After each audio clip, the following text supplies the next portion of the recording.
Bonjour à tous, ici Pauline Roche. Bienvenue sur ma chaîne dédiée à la santé et aux avancées fascinantes en biotechnologie. Si vous êtes curieux de découvrir comment ces innovations transforment notre bien-être et notre avenir, n'hésitez pas à vous abonner pour ne rien manquer. Prêt à en savoir plus? Bonjour Allons-y! à tous, et bienvenue sur ma chaîne.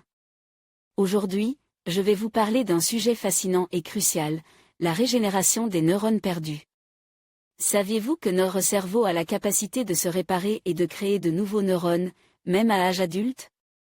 Dans cette vidéo, je vais explorer les dernières recherches sur ce phénomène incroyable, les facteurs qui influencent la régénération neuronale, ainsi que des méthodes prometteuses pour stimuler ce processus. Restez avec moi pour découvrir comment nous pouvons potentiellement améliorer notre santé cérébrale et notre qualité de vie. C'est parti! Le cerveau n'est pas capable de régénérer les neurones détruits suite à des accidents vasculaires cérébraux, dans certaines formes d'épilepsie ou encore dans la maladie de Parkinson ou d'Alzheimer, un phénomène qui s'observe dans les pathologies du système nerveux central. Comment régénérer ces neurones perdus? Des scientifiques français tiennent une piste. C'est sur cette question qu'une équipe de chercheurs de l'INSERM, du CNRS et de l'université Claude Bernard Lyon 1. À l'Institut Cellules Souches et Cerveau, en collaboration avec le King's College de Londres travaille. En utilisant un modèle animal d'épilepsie, les chercheurs et chercheuses sont parvenus à transformer des cellules non neuronales présentes dans le cerveau en nouveaux neurones inhibiteurs qui permettent de diminuer de moitié l'activité épileptique chronique. Ces travaux permettent d'envisager à terme un effet thérapeutique de cette stratégie. Notre cerveau est globalement pourvu de capacités régénératives pour remplacer les neurones endommagés ou perdus. L'objectif de la médecine régénérative est de remplacer les cellules perdues afin de corriger les troubles fonctionnels associés à la perte de ces cellules. La reprogrammation cellulaire directe, par opposition à la reprogrammation en cellules souches pluripotentes induite, a émergé comme une stratégie innovante qui consiste à reprogrammer l'identité de certaines cellules non neuronales présentes au sein même du cerveau malade pour les transformer en neurones.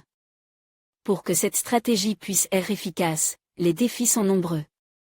Les nouveaux neurones doivent s'intégrer dans les réseaux de neurones survivants et prendre le relais des neurones qu'ils remplacent, afin de corriger les troubles pathologiques. C'est cette stratégie qui est explorée dans une nouvelle étude publiée dans la revue Cell Stem Cell. Une équipe de chercheurs associant INSERM, le CNRS et de l'université Claude Bernard Lyon 1 est ainsi parvenue à transformer des cellules gliales du cerveau en nouveaux neurones dans un modèle de souris atteint d'épilepsie mésotemporale, la forme d'épilepsie pharmacorésistante la plus fréquentée chez l'homme. Image de microscopie confocale montrant des neurones induits, rouges avec un noyau jaune, exprimant le marqueur neuronal NEN, vert, au sein d'un hippocampe de souris épileptique. Extrait de Lantini et al. Cell Stem Cell, 2021. Les cellules gliales surnuméraires reprogrammées pour générer des neurones lors de la mort neuronale, comme observé dans le cas de l'épilepsie mésotemporale, la forme la plus fréquentée des épilepsies focales de l'adulte. Les cellules gliales présentes dans l'environnement direct des neurones endommagés réagissent en se multipliant sans que cette réponse gliale ne résolve le problème. Dans le cadre de l'étude, les chercheurs ont eu l'idée de tirer parti de cette prolifération et d'utiliser ces cellules gliales surnuméraires. Dans un premier temps, il a fallu identifier des gènes permettant de transformer ces cellules gliales en neurones inhibiteurs, dont la perte joue un rôle clé dans la survenue des crises épileptiques, afin de rétablir l'équilibre des activités neuronales qui a été impactées. Les chercheurs ont ainsi sélectionné des gènes connus pour être impliqués dans la genèse de ces neurones inhibiteurs durant le développement. En quelques semaines, la grande majorité de ces cellules gliales ayant reçu les gènes s'étaient transformées en nouveaux neurones. En forçant l'expression de ces gènes, ils ont pu reprogrammer l'identité des cellules gliales pour en faire des neurones dits neurones induits, dont les propriétés sont comparables à ceux disparus dans la maladie. Grâce à une chirurgie stéréotaxique, technique utilisée en neurochirurgie pour atteindre des zones du cerveau. De manière précise grâce à un système de coordonnées 3D dans l'espace, les gènes ont été insérés directement dans le cerveau des souris au niveau du foyer épileptique à l'aide de vecteurs viraux désactivés induisant la reprogrammation des cellules gliales. En quelques semaines, la grande majorité de ces cellules gliales ayant reçu les gènes s'étaient transformées en nouveaux neurones. Des neurones fonctionnels intégrés dans le cerveau. Les résultats de l'étude indiquent que les neurones induits adoptent une identité de neurones inhibiteurs qui présentent un ensemble de caractéristiques moléculaires comparables à celles des neurones qui ont dégénéré dans l'épilepsie. Grâce à des enregistrements électrophysiologiques, les scientifiques ont pu confirmer qu'il s'agissait bien de neurones fonctionnels, capables d'inhiber les neurones voisins responsables des crises, réduisant ainsi leur activité. Puis, grâce à des traquages des connexions entre les neurones, ils ont pu déterminer que les neurones induits étaient pleinement intégrés dans le réseau épileptique mais également plus largement dans le cerveau.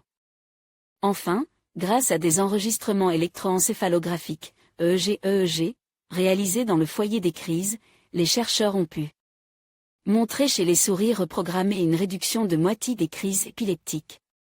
Ces résultats révèlent ainsi le potentiel thérapeutique de cette stratégie de reprogrammation cellulaire pour combattre une pathologie. Pathologie comme l'épilepsie mésotemporale. Une aubaine en le cas précis de cette maladie alors que 30% des patients qui en sont atteints sont réfractaires au traitement pharmacologique, explique Christophe Henrich, concepteur de l'étude. Même si la route est encore longue avant d'aboutir à une réelle transposition de ces recherches aux patients, cette étude met en lumière la reprogrammation des cellules gliales en neurones comme une nouvelle stratégie capable de modifier une pathologie telle que l'épilepsie, mais qui pourrait se généraliser à d'autres pathologies dévastatrices de notre cerveau. En conclusion, la régénération des neurones perdus représente un domaine de recherche prometteur qui pourrait transformer notre compréhension des maladies neurodégénératives et des blessures cérébrales. Grâce aux avancées scientifiques et aux nouvelles thérapies, nous sommes de plus en plus proches de trouver des solutions pour restaurer les fonctions cognitives et améliorer la qualité de vie des personnes touchées. Il est essentiel de continuer à soutenir ces recherches afin d'ouvrir la voie à des traitements innovants et efficaces. Ensemble, nous pouvons espérer un avenir où la régénération neuronale devient une réalité accessible pour tous.